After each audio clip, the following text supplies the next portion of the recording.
Hello छोड़ो, हरे कृष्णा बोलो। ये देवरानी और ये जेठानी, हमारी वीडियो आपको पसंद आए तो लाइक सब्सक्राइब एंड शेयर। हमारी अकेली एक ऐसी रेसिपी है जो कि आपको खाने के लिए मजबूर कर देगी। इतनी टेस्टी और करारीदार है जो कि आप खाए बिना रुक नहीं सकते हैं। तो इसकी रेसिपी देखते हैं। स्पेशली हम बनाए मूंग दाल का कचौड़ी। तो सबसे पहले मूंग दाल को हम 2 घंटे के लिए भिगा के रख दिए थे। तो अच्छे से फूल गया है, जल्दी फूल जाता है। और इसे हमें से दरदरा पेस्ट बना लेना है। और इधर हम कढ़ाई रख दिए हैं। कढ़ाई में तेल डाल के, तेल गर्म हो गया था तो दरदरा इसमें सौंफ डाल देंगे और जीरा थोड़ा सा डाल देंगे इसमें। और यहीं पे हम थोड़ा सा धनिया पाउडर डालेंगे।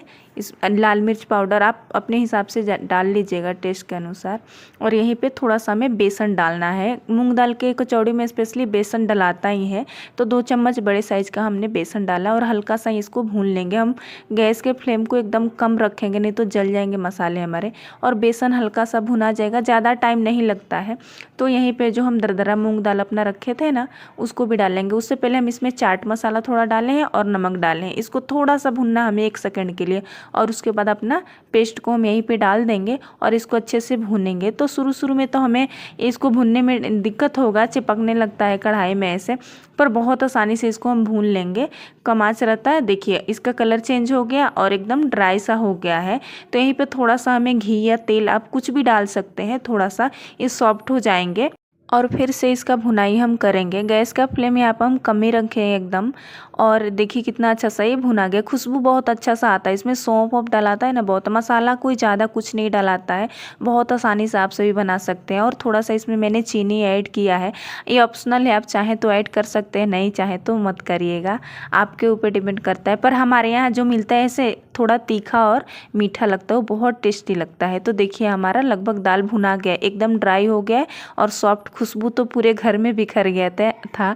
तो आप सभी को हमारा देवरानी जेठानी किचन ब्लॉग अच्छा लगता है तो लाइक से सब्सक्राइब करिएगा। प्यारा सा कमेंट करके बताइएगा कि होममेड मूंग दाल की कचौड़ी आपको कैसी लगी। तो चलिए इसको थोड़ा सा हम ठंडा करने के लिए रख देंगे, अभी बहुत गर्म है।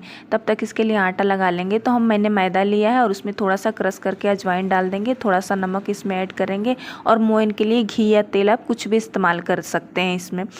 और सबको डाल के अच्छे से पहले हमें मिक्स करना है। तो मिक्स करते टाइम आपको ये ध्यान रखना है कि इसको अच्छे से ऐसे बांधेंगे मुट्ठी ना, तो हमारा मोयम परफेक्ट लगा है। नहीं तो थोड़ा सा इसमें ऐड कर देंगे, कम होगा तो। और पानी डाल के हमें इससे सॉफ्ट आटा लगाना है। तो देखिए हमारा आटा भी हो गया था, अच्छा सा सॉफ्ट लगा दिए थे, एकदम सॉफ्ट सा। अब इसको गीले कपड़े से हम ढक के रख देंगे 5-10 मिनट के लिए। और ये हमारा बेटर देखिए कितना अच्छा सा हो गया था। इसको हम ऐसे गोल गोल लड्डू की तरह बना लेंगे। आप चाहें तो ऐसे भी रख सकते हैं, लेकिन ये ऐसे लड्डू की तरह रहता है ना, तो भरने में बहुत आसानी रहता है, इसे बिखरता नहीं है। और देखिए हमारा आटा भी सेट हो गया, तो थोड़ा सा हाथ से मिक्स करेंगे और चकले पे थोड़ा सा लेके और ऐसे एक साइज़ का हम पेड़ा बना लेंगे, ताकि हमारा कचौड़ी एक साइज़ का बने और बनाने में भी हमें आसानी हो। और ऐसे हमें खोंदा बना लेना है एक ठो। तो नीचे का तला हमें बिल्कुल भी मोटा रखना है और ऐसे ऊपर खींचते हुए पतला करना है। और इसमें स्टफिंग भर देंगे हम। देखिए कितना अच्छा सा, भरने में बहुत आसानी हो जाएगा आप ऐसे करेंगे तो। और अच्छा अच्छे से हमें भरना है। तला मोटा रहता है ना, तब फटता नहीं कचौड़ी। और भरने के लिए भी इसको हमें देखिए ऐसे दबाते जाएंगे, भरते जाएंगे। और इसको काटने के लिए ऊपर का जो होता है ना, ऐसे खींचते हुए हमें कट करना है। इससे हमारी कचौड़ी यहाँ से खुलेगी नहीं। ये छोटी छोटी जो ट्रिक होती है ना, हमारी रेसिपी में 4 चांद लगाती है और हमारी रेसिपी परफेक्ट एकदम बन के रेडी होती है। तो भरने के बाद से पहले हम अपने हथेली पर दबाएंगे और फिर चकले पर रख के हल्के हाथ से दबाएंगे। और तेल देखिए हम रखें बिल्कुल भी ना के बराबर गर्म है, आप इसको टच कर सकते हैं हाथ से। तो इसमें छोटा सा मैंने डाल के देखा, कोई रिएक्शन नहीं आया था, तो हम अपने सारी कचौड़ी को इसमें डाल देंगे। देखिए मैं हाथ से भी छू ली थी, बिल्कुल भी गर्म नहीं था। और 5 मिनट के बाद देखिए एकदम हमें वैसे ही लो फ्लेम पर छोड़ दी थी। हमारी कचौड़ी धीरे धीरे ऊपर आ गई है सारी अब। तब इसे हमें क्या करना है कि आराम से इसको हम पलट देंगे, क्योंकि अभी बहुत सॉफ्ट है।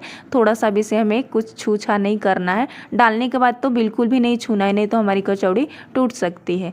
यही छोटी छोटी सावधानी हलवाई सब रखते हैं तो उनकी रेसिपी बहुत अच्छी बनती है। और हम सभी बोलते हैं कि उन लोगों की कितनी परफेक्ट बनती है। तो हम सभी भी वैसे करेंगे तो हमारी भी रेसिपी बहुत परफेक्ट बनेगी। और देखिए एक चिड़िया भी इसमें बीच में हम लोग बना के डाल दिए थे, थोड़ा सा बचा था।